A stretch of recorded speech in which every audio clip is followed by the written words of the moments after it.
Hi, I'm Richard Perkins, author of Regenerative Agriculture and co-owner of Ridgedale Farm here in Sweden.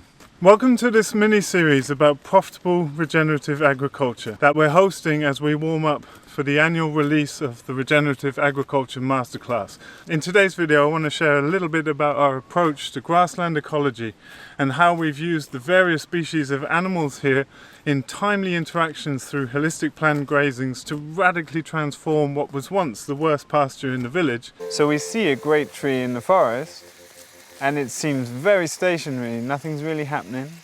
But fluid is moving up that trunk at the rate of a meter a minute to be able to supply these hundreds of thousands of leaves with the minute amount of moisture they need for respiration. But what's really surprising to most people is that a ryegrass in full photosynthesis, liquid can be moving through its roots at a rate of 25 centimeters a second. And it's that movement that makes grasses so potent in their ability to capture sunlight and puts carbon into the topsoil. We have all these belief and intelligent people focused on finding technologies to deal with the excess carbon in our atmosphere when we have food shortages and grasslands that are being subsidized to be cut rather than running animals. And in Sweden we import meat from all over the world when we could be running very bountiful regenerative enterprises that make good livings for a farmer and build topsoil and serve customers very local, very fresh food.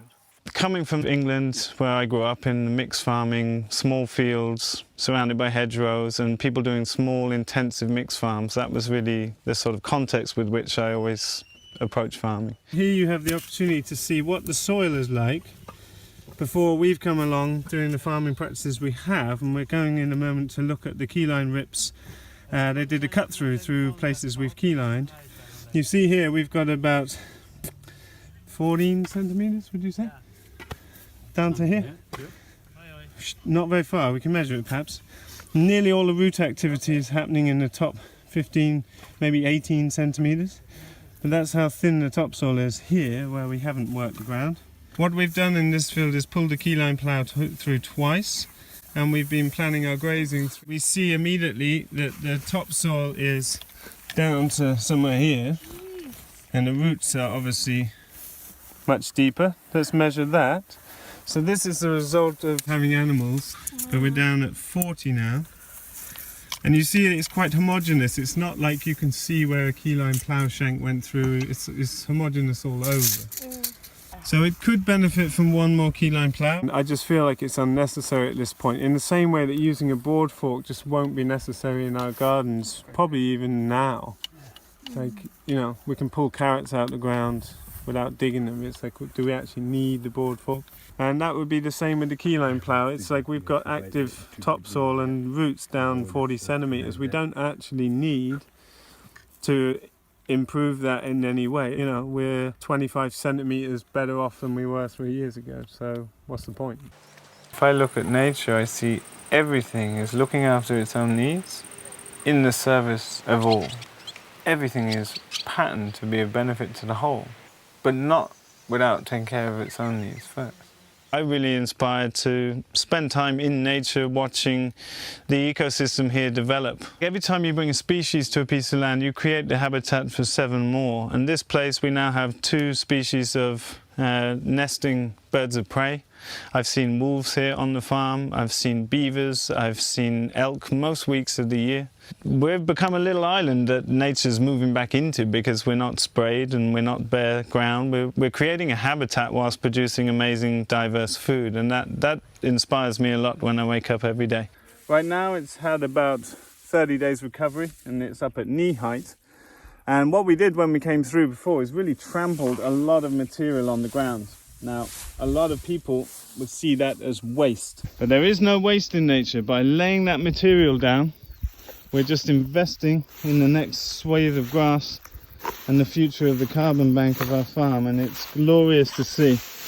Beautiful growth. If you go up to the neighbour's farm now, that grass that's had no animals on it, it's rank and it just cannot perform anything the rest of the year. We've got beautiful, luscious growth everywhere you look. Just pure worm castings, lots of insect life.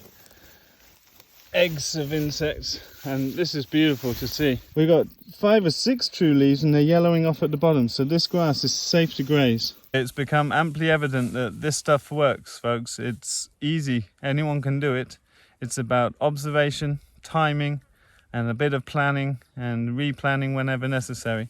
Having the animals in the right place at the right time for the right reason, as it were. But it's pretty simple to do. We train people up in how to do this.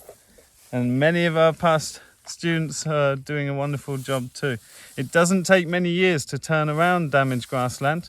Soil, bottom of the scale of permanence. Quickest thing to damage, but the quickest thing to build. I hope you enjoyed the video, folks.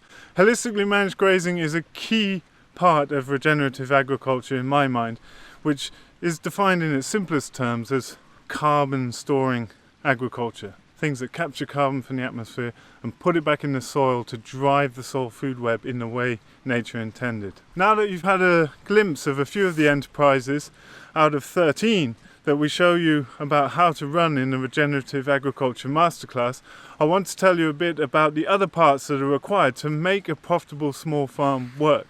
And there'll be more about that in the next video. See you then.